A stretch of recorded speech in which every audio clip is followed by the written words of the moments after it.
So today we're going to take a look at how to make cross stitches onto crochet. So this is double crocheted fabric or single crochet if you're in the US, and it's the stitch that we're using to make the cushion front that we're going to stitch the blue tip design onto. So for this project, the cross stitches go over 2 rows and 2 stitches. So that's 1 row, 2 rows, so you can just see it's going over 2 rows and 2 stitches.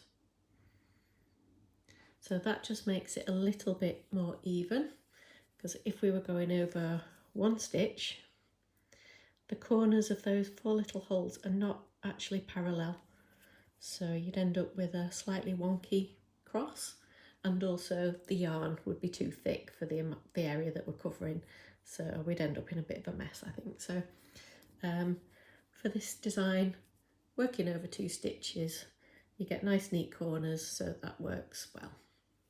So when you're doing cross stitch, the first thing to do is to find your centre, because generally you work from the middle outwards. In the pattern for the cushion front, it will tell you which row end to put your stitch marker into. And then when I got to the end of this, I just counted across and found the centre, and I popped another stitch marker in. So I'll leave those in, because if you put the work down, then you come to pick it up again, you know straight away that this is the top, this is the left, or the right.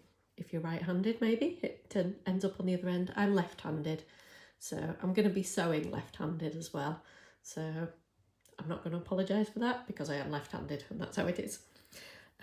So you might go in the same direction as me for your stitches, whether you're left-handed or right-handed, or you might go the opposite way. It really doesn't matter.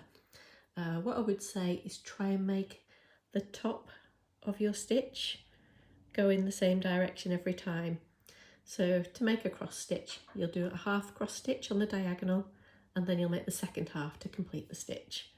So you see with mine, they're all going that way. The top half of the stitches are all going that way on the diagonal, and the bottom halves are all underneath going that way. And that just makes the final thing look slightly neater. It's not the end of the world if you don't do it, but it's just what I prefer to do and is what I've always done. Okay, so I've completed all the green, which is yarn eye. I've completed the little highlight in the corner there, yarn G the white, and then I've started working around here to do this blue, the lighter blue yarn L. So every time I'm picking up a new yarn, I'm referring back to my yarn holder just to check that I've got the right colour, because some of the darker ones are quite similar in tone, and if you can work in daylight, it's always easier to identify the colours, but a lot of us work, it's not always possible. So yeah, just have a check, make sure it is the right colour that you're using. Okay, so the length that I've pulled off is 80 centimetres. So that is quite a strict rule. I don't want you to use more than 80 centimetres, because otherwise your yarn will start untwisting then and it won't look quite as nice. So you might not always need to pull a length off that long. Like for the 3 stitches here, I only needed maybe 20-25 centimetres there for that. So as you get into stitching your blue tip design, you'll eventually work out what's a good length for the group of stitches you're about to go for. So there's no set direction in a pattern when you're working from the chart of which direction you need to go in, but generally work from the middle and then work your way outwards whenever you can. So my next stitch is going to be on top of these 2 if I was going round in this direction. So I would have a choice then of whether to come up here, let's find the hole, here, and then come down here, or to come up here and then go down there. So I would always, if possible, choose to come up on an occupied hole and then go down into the occupied hole, or the hole that's already occupied with yarn there.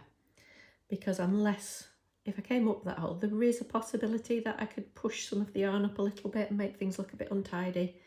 Whereas if I'm going down into it, it's not a problem. It's going to be unavoidable. You are going to have to come up holes, which have got yarn already in. So just be careful that you're not splitting the strand. The tapestry needles, these have got a nice smooth end, so they shouldn't split the yarn. We've picked a good quality needle. Okay, so I've done the first 2 half crosses there. If you're working in rows, you could just carry on that way. So I've only got 2 in that row there. So I've got a choice now. I can either carry on doing half stitches, coming down here, and then work the other half of the crosses coming back there. Or I could go back here and complete those 2 stitches.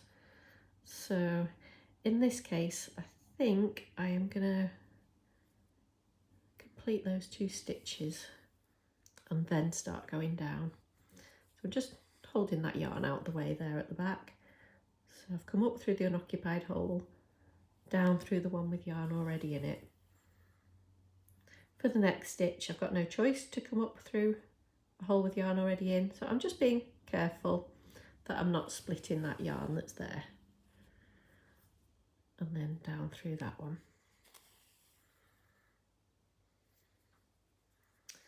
Okay, so to go down here,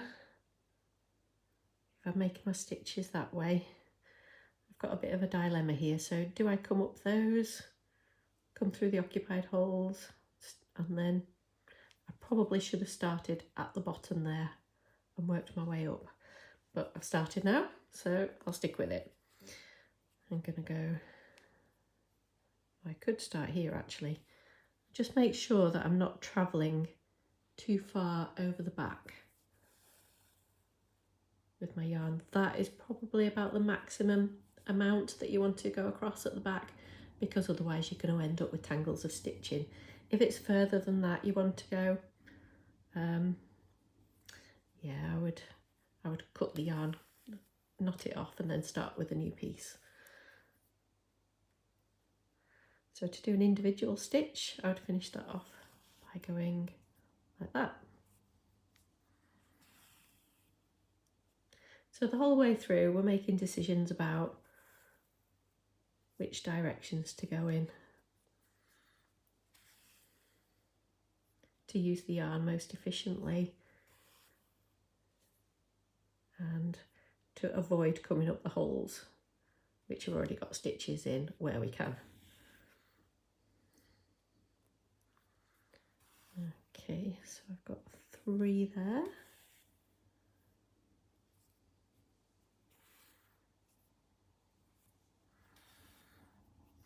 And then every so often, just go back to your pattern, check that's right. So you've got 3 greens at the end with 1 above and 3 to the left.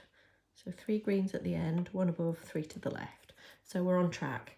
Every time you finish a little group of stitches, just have a quick check back to your chart, because it is going to be so much easier just to pick a few stitches than it is to do a lot. Okay, so here got my 2 greens, so I need 2 blues just to the left of those greens.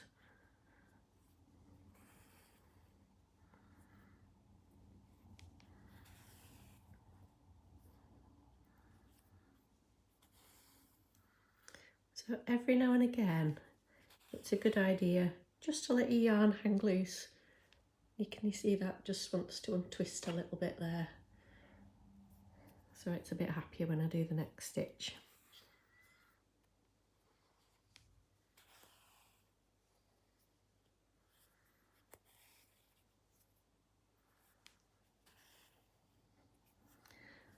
Okay, so I've got this stitch and this stitch left to do.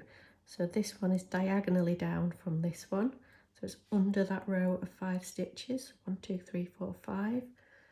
So I'm gonna come up there, go down there,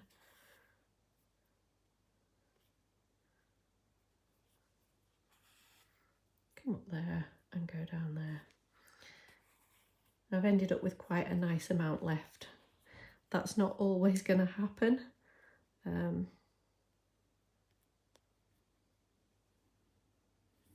Sometimes you'll find you've only got a tiny bit left and one more stitch to do and it's not really enough. Don't do it. Just cut the yarn off, tie it off and use a new piece of yarn, because otherwise you're going to end up pulling, your stitching is going to be distorted. It's really tempting, but please don't do it. You don't have to. Okay, so that is the yarn completed. So I'll just show you on the back now how I'm going to tie that off. Okay, so that's the end that we started with. That's kept out of the way. This one is a little bit long, so I'm just going to trim that so it's easy to deal with. Pop them into the jar. Jar's quite useful if we just have a small amount of stitches like I had there. I can have a look in my jar and see whether there's enough length just to do 3 stitches or something. Okay, so at the back we are not sewing in our ends. What we're doing is the strand here. Callistra is made up of lightly twisted individual strands, so I'm just putting my needle through and splitting that into 2. So you can use the end of the needle, or you can use your crochet hook to do that. And this is where the 2.5mm crochet hook comes in. So what you're going to do is grab your hook, look for a nearby stitch to go under. So we'll try that one there. Just grab those strands, pull them through, and then you can tie those 2 ends together just over that strand.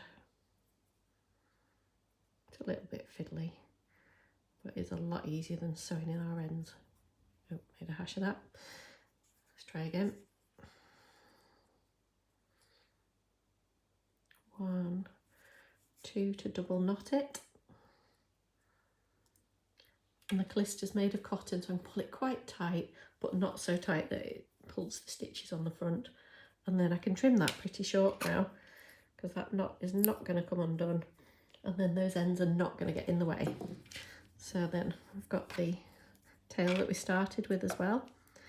So again, use your needle or the end of your crochet hook just to wiggle it in between the strands, split them into 2, round about even, they don't have to be exactly even. Go under a nearby strand, pull it through, and then double knot those tails over.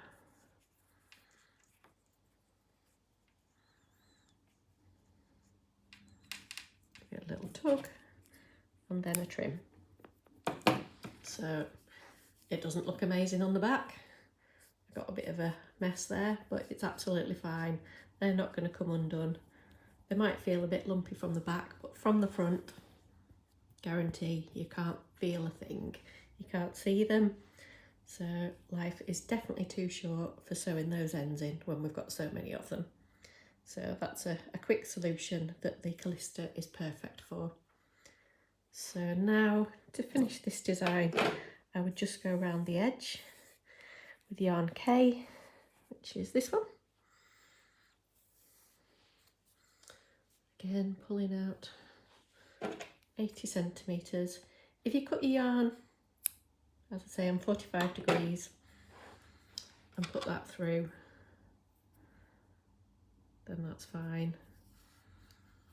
If you're struggling to thread your needles every time, you might want to invest in one of these little yarn holder things, yarn threaders rather. So this is a clover one that I've had for years. So that just goes through there. Then you've got a bigger hole you can put your yarn through. And then that threads it. So if you're working in a place with lower light or your eyesight is not so good, then they are quite a handy little investment. Okay, I'll just show you now what to do if you make a mistake. So I'll put some of these stitches where they shouldn't be, over here.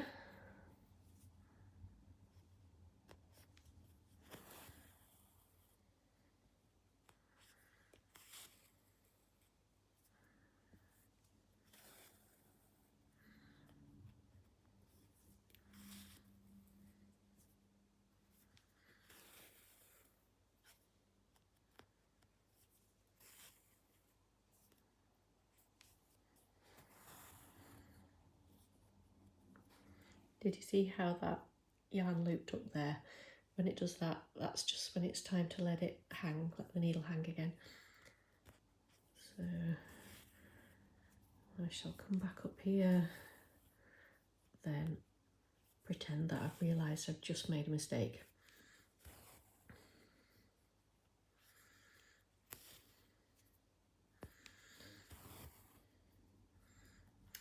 Right, oh, I've made a mistake. I need to get rid of these stitches somehow. So what you don't want to do is try and unsew. So you don't want to come back through there and try and unsew, because likelihood is you're going to catch that under a strand and then it's going to end up in a mess. So what you do want to do is just snip the offending stitch and then just ease them out with the end of your needle there.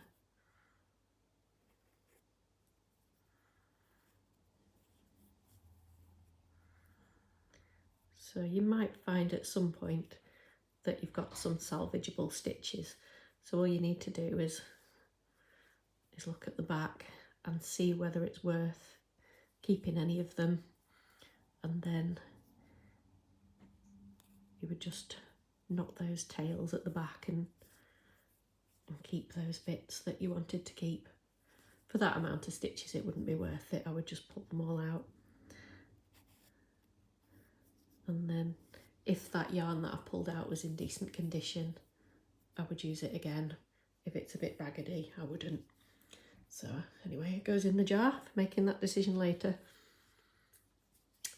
So that is crocheting on cross stitch. No, cross stitching on crochet even.